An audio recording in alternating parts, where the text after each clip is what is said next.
Hello and welcome back to Light of the Logos with Cameron. Today I'm going to be watching the video with Alex O'Connor debating the 25 Christians, in particular on the topic of did Jesus claim to be God? So let's go ahead and watch some of the clips during the debate and I'll give my responses.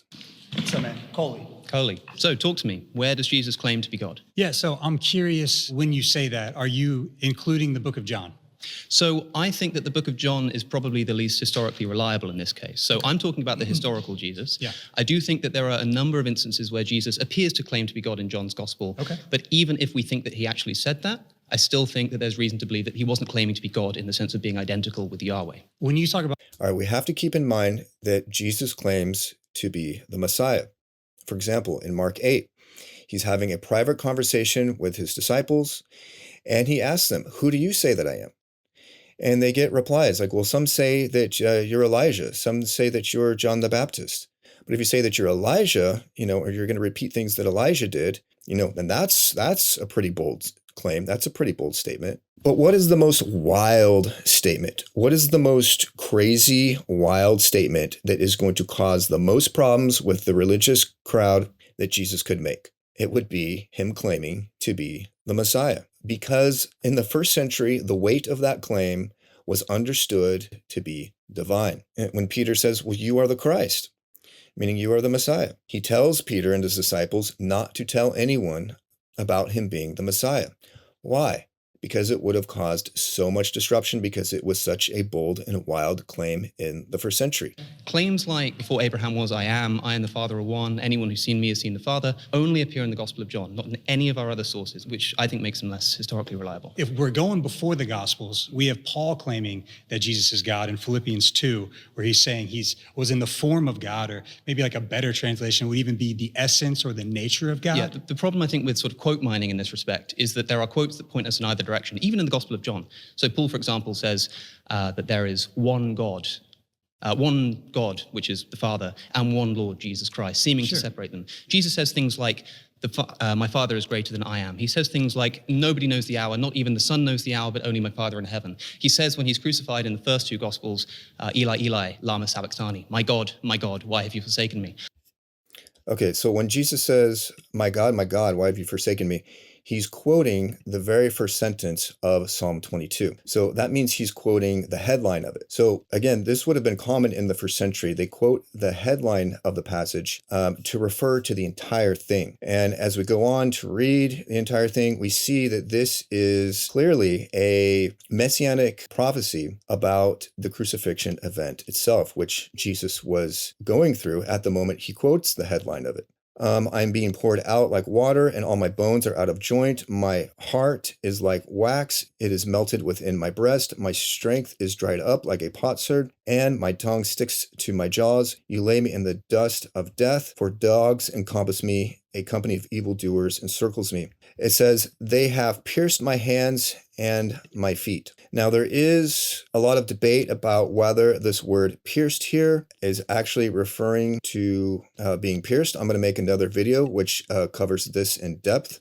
For some reason, people get so hung up on whether this is saying pierced or whether, as the Masoretic text says, like a lion, my hands and feet. We don't need to get hung up on the word pierced. What is the most significant thing here? The most significant thing here is that we understand that something violent is being done to the hands and feet. Something violent is being done to the hands and the feet. That is what is non-negotiable. That is what there is no debate about whatsoever, is the fact that we understand that something violent was being done to the hands and the feet. What in the world could that be? I believe it's entirely safe to say this is prophesying of crucifixion. Continuing, I count all my bones. They stare and gloat over me. They divide my garments among them, for they're casting lots. But you, O Lord, are not far off. All right, so again, when Jesus says that, he's quoting the headline of a psalm that was being fulfilled while he said it in their midst. So Alex is bringing up all of these examples in the New Testament. Well, he says, well, you can see that Jesus is making claims, he's applying language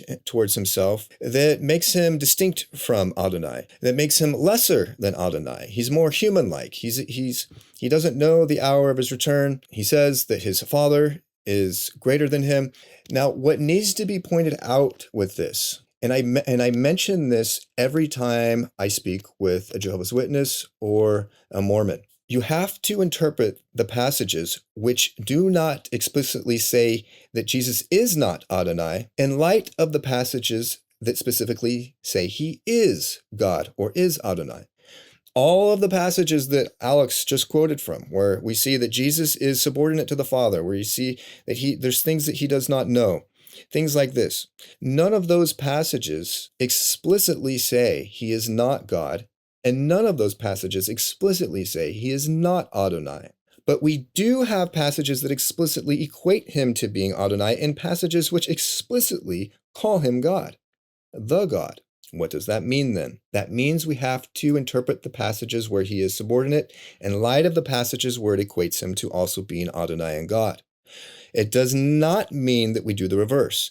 It does not mean that we take the passages that are explicit about him being Adonai and the passages that are explicit about him being God and interpret those ones in light of the ones that show him being subordinate, that show him being more human-like, that show him being in submission to the Father, that show him taking on more finite qualities. Because those passages which make him more human-like never explicitly say that he is not Adonai or that he is not God. In the first two Gospels, Eli, Eli, lama sabachthani, my God, why have you forsaken me?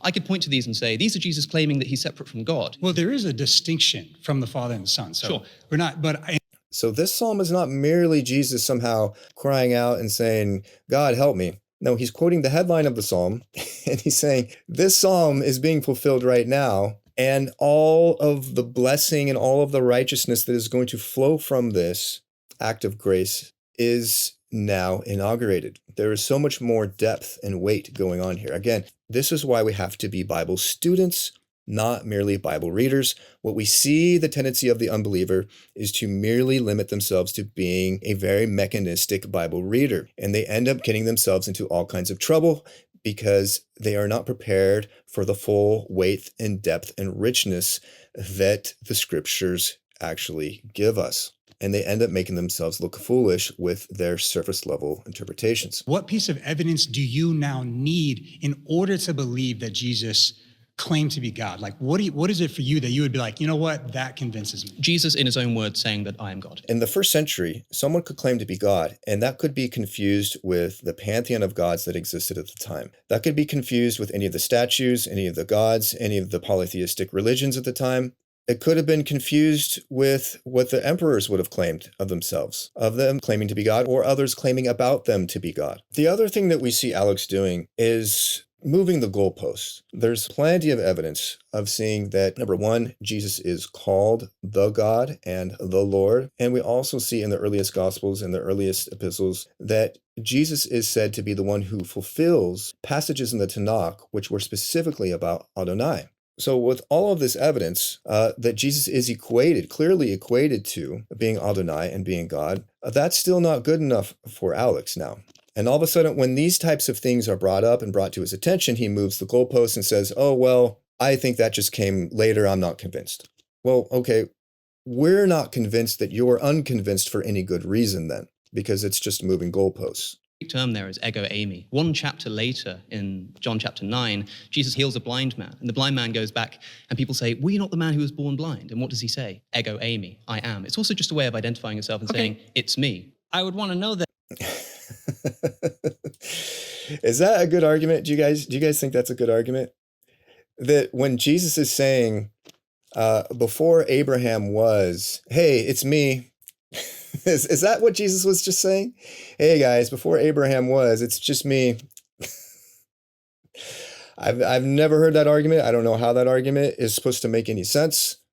If you guys think that's somehow a good argument, then good luck with that. But that is just utterly ridiculous. In Isaiah 41:4, which says, who has performed and done this, calling the generations from the beginning, I, Adonai, the first, and with the last, ego, eîmī, is what it would say in the Greek Septuagint. And if we skip down to verse 8, we see, interestingly enough, this passage where Adonai calls himself ego eimi is in the context of being the God of Abraham. It says, "But you, Israel, my servant, Jacob, whom I have chosen, the offspring of Abraham, my friend." So Jesus may very well have been referring back to this passage in Isaiah 41, being in the context of being the God of Abraham. So that is a claim to divinity. That is a claim to being Adonai, because that's the context of Isaiah 41. And there's just simply no way around that. You see, again, this is the thing with atheists being Bible readers and not Bible students. But when you are telling Jews things that only someone like the Messiah would claim, such as before Abraham was ego eimi, referencing passages like Isaiah 41, where it's in reference to Adonai being the God of Abraham, and you're applying those passages to yourself, that's a completely different context. Doing that in the first century. I think that it's debatable what the synoptic authors are doing, but I'm happy to grant that the synoptic authors were trying to portray Jesus as God and thought that Jesus was God. So that means all four gospel writers were intending to portray Jesus as God. That may be correct? the case, yeah. Okay. Now. Okay. So it's just all a big conspiracy. The New Testament writers all of a sudden arrive on the scene and they're up to something, right? They're trying to elaborate who Jesus was. They're trying to invent and create new doctrines and dogmas and say, hey, this Jesus guy, he was more than a mere man. He was God. Okay, well, wait a second. Record scratch, hold the phone. Have you heard of this thing called the Tanakh? Yeah, it came prior to Jesus, and it kind of paved the way. It told us about this person called the Messiah. Were all the prophets, was King David, were they all in on this big conspiracy too? To say, hey, when there's going to be a Messiah someday, let's trick everyone and say that he's God? No one's tricking anybody. It's just simply always been taught in the Tanakh, and it was believed by ancient Jews prior, during, and after Jesus that there would be a divine Messiah. Why do you think that the New Testament authors quote from the Tanakh? Because all of this was groundwork which had already been preparing the way of the Messiah hundreds of years, if not 1,000 years prior to Jesus. The Tanakh shows a divine Messiah, so you can't just then say, oh, well, these guys made up a divine Messiah. Now, how can you say that the apostles somehow made up a divine Messiah when the Tanakh, which came hundreds, if not 1,000 years prior to the New Testament, proclaims a divine Messiah? All right, so let's go ahead and look at Psalm 110, verse 1. It says, the Lord, and this is Yod-He Vav-He, which is the one true name of God. The Lord, Adonai, the one true name of God, said to my Lord, Adoni, sit at my right hand until I make your enemies your footrest. Now, if we skip down to verse 4, we see that this Lord is an eternal priest. And then it says in verse 5, Adonai is at your right hand. But then the one on the right hand of Adonai is also called Adonai. And then we see in verse 6 that he will judge the nations. In the first century Hebrew culture, do you worship anyone other than God? Depends what you mean by worship. So the Greek word for worship used in the New Testament is, I don't know how to pronounce it, proskynene or proskenine, something like that, which typically in the Hebrew is translated in the Septuagint to that word, proskynene. In the Hebrew is a word which just means something like bow down before. So for example, the same word is used when Jacob bows down before Esau. The same word is used when Joseph's brothers bow down before him when he's the governor of Egypt. The same word is used for King David, for example, in multiple books of the Bible. Now, Psalm 45 says in verse 7, therefore God, your God, has anointed you, Elohim Eloha. When we look at the Septuagint, how do we see this verse translated? Ekrisen se otheos, otheosu. The God of you anoints you, the God. So we see a definite article in the Greek Septuagint, Hotheos and Otheos. In a sense, the one true God anoints the one true God. But how can that be? How can the one true God anoint the one true God? It's because we see at times in the Tanakh the Messiah being divine. What do we also see about this God who is being anointed by God? We see that eternal praise is given to this God. In verse 17, I will cause your name to be remembered in all generations. Therefore, nations will praise you forever and ever. And if you follow the context all the way from verse 7, where it says, therefore God, your God, has anointed you, and all the verses are seamlessly still referring to this special one who is called the God, who was anointed by the God. And it says, therefore, nations will praise you forever and ever. When it comes to worshiping, that we never, in all the Tanakh, never see applied to anyone other than Adonai is the language that they will be worshiped forever, or that they will be praised forever. We only see that special type of worshipful language being applied to the one true God, Adonai. In the Synoptic Gospels, is the charge of blasphemy given against Jesus? Yes. Absolutely, right? Yes, yeah. Can you be given the charge of blasphemy merely for claiming to be the Messiah? Well, let's find out. In the book of Acts, St. Stephen has a vision before the Pharisees. What vision does he have? He looks up before the Pharisees and he says, I can see God and I can see Jesus sat at the right hand of God. Separating Jesus and God, what do the Pharisees do? They stone him to death for blasphemy. So we know. All right, so it doesn't actually say in the passage that Alex is referring to that Stephen committed blasphemy. But even if it did, let's just pretend that it did. That would be completely irrelevant. This is a non-argument, really. Because if Jesus commits blasphemy for claiming to be the Messiah, that's a completely different scenario than Stephen being accused of blasphemy for believing Jesus was the Messiah. Notice the major difference there. The text doesn't even say that he's being stoned for blasphemy, but again, even if he is, it's completely irrelevant to Jesus' actual claim. So this is kind of a weird argument. Like, I notice that Alex does this a lot of times. When he's cornered by something, he'll start talking fast about some other topic that seems relevant, but if you actually like slow it down and zoom the camera in, put it under the microscope, you see it's actually completely irrelevant, and he's actually not even addressing the argument that was made to him. So if he's not addressing the actual arguments that are brought to him, and he's kind of like changing topics and talking fast, to me, that's actually conceding the arguments. Do the Synoptic Gospels portray Jesus as the one who is going to judge the world? I think that may be true. The Synoptic Gospels may portray him as being that. What I'm asking for is, in Jesus' own words, or indeed in his own actions, claiming to be God. For example, a moment ago you said that he was stoned for blasphemy. Can he be stoned for blasphemy for doing something other than claiming to be God? In the book of Acts, St. Stephen is stoned for exactly that. So do you agree that at least? I don't know why this is being brought up or why this is even relevant. Jesus is taking on a name, a title of the one true God that is the most highest name, the most holy name of God. No one else shares that name. No one else shares the name I am other than the one true God. That is his most sacred, holy, true name. And Jesus applies that name to himself. So what Alex is talking about here, how there's other ways to commit blasphemy. Yeah, there's other ways to commit blasphemy. But what about the blasphemy of taking the one true holy name of God and applying it to yourself? That's what he has not addressed at all here. How's it going? I'm Lori Mills. Alex, Nice to meet nice you. to meet you.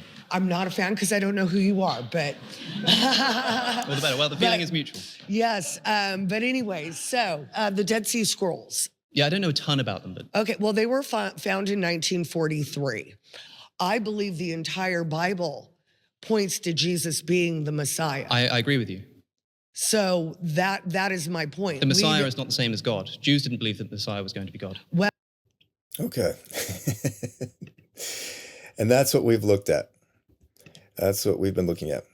It is completely inaccurate for Alex to make this type of claim that the Jews never believed that the Messiah would be divine. Which brings me to a question that I want to ask. A very, very important question. Who is more Jewish? Is it the person who embraces and studies the Tanakh, or is it the person who distances themselves from the Tanakh and its teachings about the Messiah and starts to, in a sense, even go against what the Tanakh teaches? And starts to favor things like the Talmud or the rabbis or oral traditions, which come hundreds, even thousands of years after the Tanakh. Is the person who follows the Tanakh behaving in a way that's more true to their Jewish roots? Or is it the person who's following things that came hundreds, even thousands of years after the Tanakh, who's being more true to their Jewish roots? Who's the true Jew here? Which Jews is he listening to?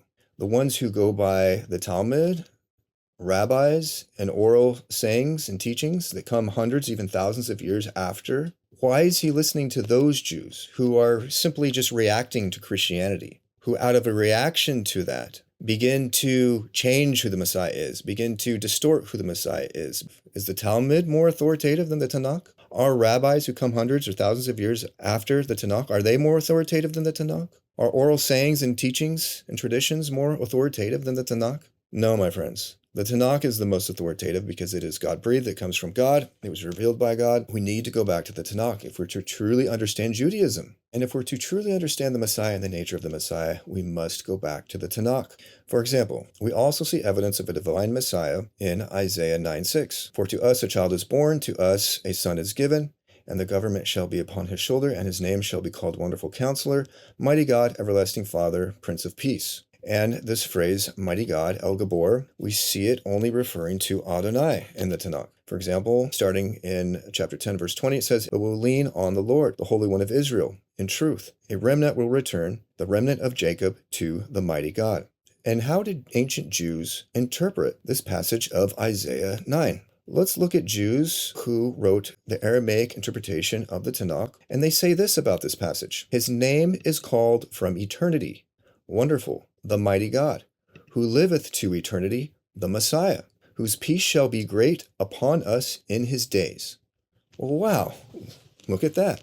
Ancient Jews, even after Christianity, are interpreting Isaiah 9 as being a divine Messiah, who is called from eternity, Wonderful, the mighty God, who lives to eternity, and they say this is the Messiah. How can you say, Alex, or how can anyone say that Jews did not believe in a divine Messiah? They most certainly did. We see the time in history when Jews were the most dependent on the Tanakh, as they were in ancient times, and they did not yet have the Talmud. They did not yet have all these anti-Messianic rabbis influencing them. What's the pattern we see? We see that they are more prone to believe in a divine Messiah. Sadly, Jews have abandoned the Tanakh.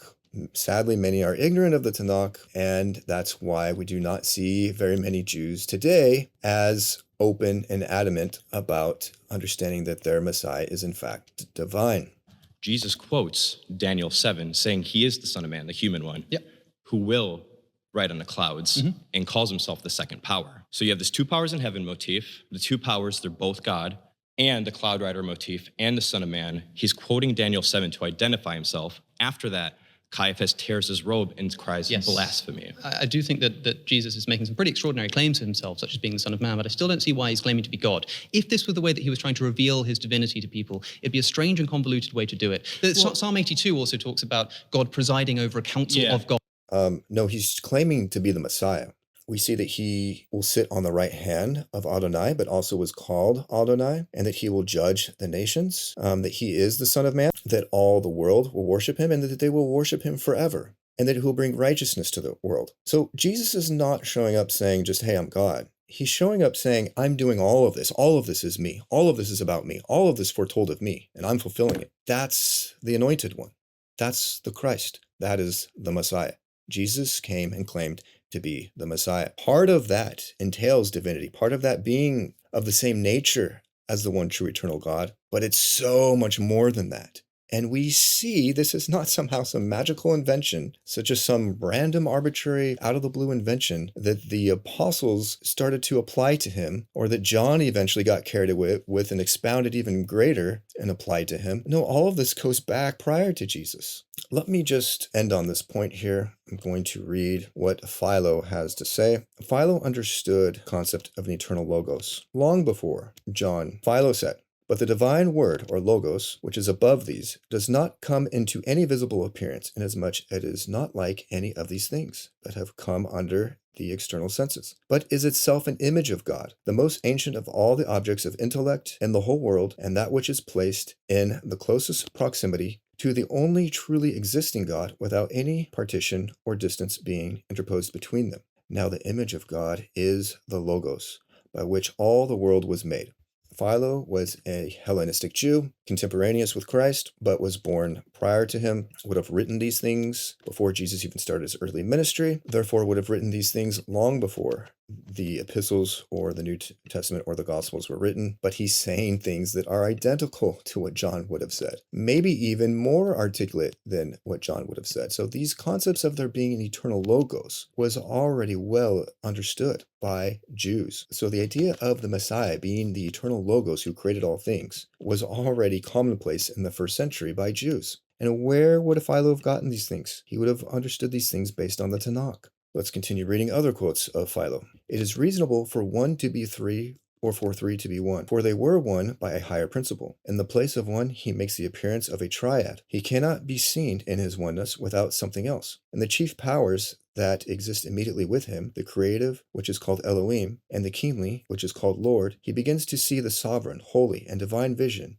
in such a way that a single appearance appears as a triad, and the triad as a unity. So the truth is that the doctrine of the deity of the Messiah was very much a Jewish idea already in the first century. Now, even if we fast forward after the apostles, so in the Targum, for example, when it interprets Genesis 1, the ancient Jews in the Targum interpret the Tanakh in this way. And the word of the Lord created man in his likeness. And the word of the Lord God called to Adam. So again, we see ancient Jews interpreting the Tanakh that there is a word, there is a memra in Aramaic, or there is a logos in Greek. So we see this profound paradox, the invisible God becoming visible, the unknowable God becoming known, the eternal God becoming finite and dwelling in locality with his finite creation, approaching them in the midst of their sin, approaching them in the midst of their fallenness, and giving them hope, giving them peace with himself, and giving them righteousness.